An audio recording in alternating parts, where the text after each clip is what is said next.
여러분 안녕! 반말 책방에 온 걸 환영해! 요즘 한국의 문단 지형이 바뀌었다는 말을 종종 하지. 특히 과거에는 볼 수 없었던 과감한 상상력을 펼치는 SF 소설이 늘어난 것도 빼놓을 수 없는 흐름 중 하나야. 사실 AI나 미래 세계, 디스토피아, 초능력을 다루는 SF 소설은 많은 이들의 관심을 끌기에 충분해. 그런 점에서 오늘 가져온 이 책, 김보영 작가의 얼마나 닮았는가는 아주 반가운 책이야. 김보영 작가가 누구냐고? SF 소설 좀 읽는다는 친구들은 당연히 모를 수 없는 이름이지. 국내 SF 장르를 대표하는 작가니까. 만약 모른다면 이 책으로 SF 장르에 입문해보는 것도 좋을 거야. 왜냐고? 그럼 지금부터 그 이유를 말해주지. 일단 김보영 작가. 국내에선 드물게 정통 SF 작가로 평가받고 있어. 연작 소설인 당신을 기다리고 있어와 당신에게 가고 있어는 국내 SF 작품 중 처음으로 세계 최대 출판사인 미국 하퍼콜린스를 통해 영미권에서 번역 출간되는 영예를 누리기도 했지. 이 정도면 뭐 끝난 거 아닌가? 그런데 더 있어. 이 책은 하루 이틀에 만들어진 책이 아니야. 김보영 작가가 무려 10년간 쓴 주옥 같은 중단편을 모아서 발간한 책이거든. 한 가지 이 책을 주목해볼 또 하나의 이유가 있어. 이 책을 펴낸 도서출판 아작은 우리나라에서 주목받는 SF 전문 출판사야. 한마디로 여기서 나온 SF 소설은 믿고 봐도 된다는 뜻이지. 자, 그럼 과연 이 책에는 어떤 작품들이 등장할까 궁금할 거야. 먼저 니엔이 오는 날 이란 작품을 소개해줄게. 이 소설은 설정 자체가 아주 흥미로운 소설이야. 4,000년의 역사를 지닌 중국의 축제이자 대명절인 춘절에 아주 오랜 고대의 무시무시한 괴물인 니엔을 비롯한 다양한 손님들이 가속열차를 타고 들이닥친다는 설정 아래에 펼쳐지는 내용인데 정말 상상력 그 이상이라고 밖에는 말할 수 없어. 근데 신기하지? 사람을 막 잡아먹거나 해칠 것 같은 니엔이 나타났는데도 사람들은 도망가지 않아. 그 이유는 바로 니엔이 붉은색을 싫어한다는 걸 알게 된 사람들이 모두 붉은색 속옷이나 붉은색 겉옷을 입고 열차역에 나오기 때문이야. 정형적인 생각을 벗어나지만 개연성을 잃지 않는 필력. 이게 바로 김보영 작가의 매력이라고 할 수 있어. 그런데 사실 이 소설은 결코 괴물의 이야기를 하려는 게 아니야. 오히려 중국 신화를 우리의 이야기 안으로 가져와서 그 안에서 이야기를 다듬고 과학적인 설정을 채워넣은 다음 진짜 메시지를 전하는 거지.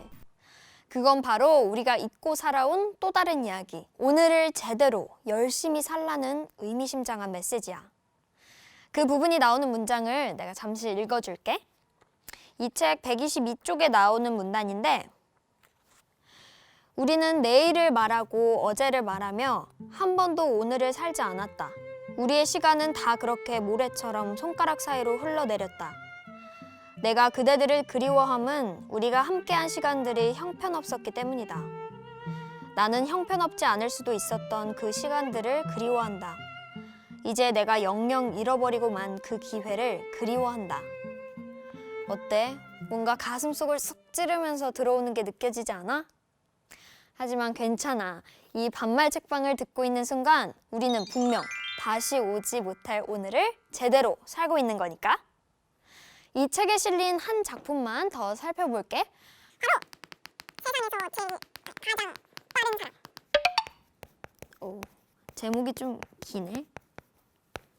여기에는 그동안 우리가 영화나 드라마를 통해 익히 만나왔던 히어로가 등장해. 근데 아주 멋지거나 대단한 존경 따위를 받는 히어로들은 아니야. 그럴듯한 철학을 내세우지도 않고 온종일 위험스러운 모습으로 있는 것도 아니지. 일단 시간 초능력자인 주인공 번개가 등장해. 번개는 빛의 속도로 움직이는 능력을 가지고 있어. 보통 사람들은 알아채지도 못할 만큼 엄청나게 빠른 속도로 움직일 수 있지만 힘은 보통 사람하고 비슷해. 그러다 보니까 뭔가를 파괴하거나 부수려고 할 때는 정말 수백 번 이상을 움직여서 해내는 그런 스타일이야. 그래도 번개는 여기저기 도움이 필요한 일에 적극적으로 끼어드는데 당연히 문제를 해결하고 사람들을 돕지만 이게 너무 자주 그러니까 사람들은 오히려 무시하기까지 해. 그러니까 번개는 자꾸 마음이 흔들리는 거지. 귀찮아지고 다 의미 없는 것 같으니까 영웅 행세 따위는 때려치고 아이 삐뚤어지자. 악당처럼 삐뚤어지려고도 하지. 그렇게 지쳐가던 어느 날 주저앉은 마트에 사람들을 구하려고 그 안에 들어갔다가 번개는 놀라운 광경과 마주치게 돼. 천장에 등을 붙이고 선 교복 입은 여자애 하나가 무너져 내리려는 천장을 온몸으로 받치고 서 있었던 거야. 아무도 없다고 생각한 그곳에 그 누구의 주목도 받거나 걱정도 받지 못한 채 오로지 혼자서 버텨온 아이가 있었던 거지. 그 후에 번개는 어떻게 되냐고? 또 그 여자애는 어떻게 됐냐고? 그건 말이야. 책을 사서 읽어보도록.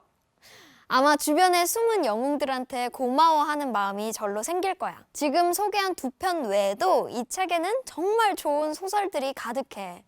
SF 장르의 형식을 충분히 만족시키는 동시에 마음을 뭉클하게 하거나 우리의 일상을 돌아보게 만드는 작품들이지. 어쩌면 책을 읽고 난 다음에는 사람과 세상을 보는 눈이 조금은 바뀔지도 몰라. 아쉽지만 이제 헤어질 시간이네. 그럼 전예진의 반말 책방, 좋은 책으로 다음 시간에 또 만나자. 안녕!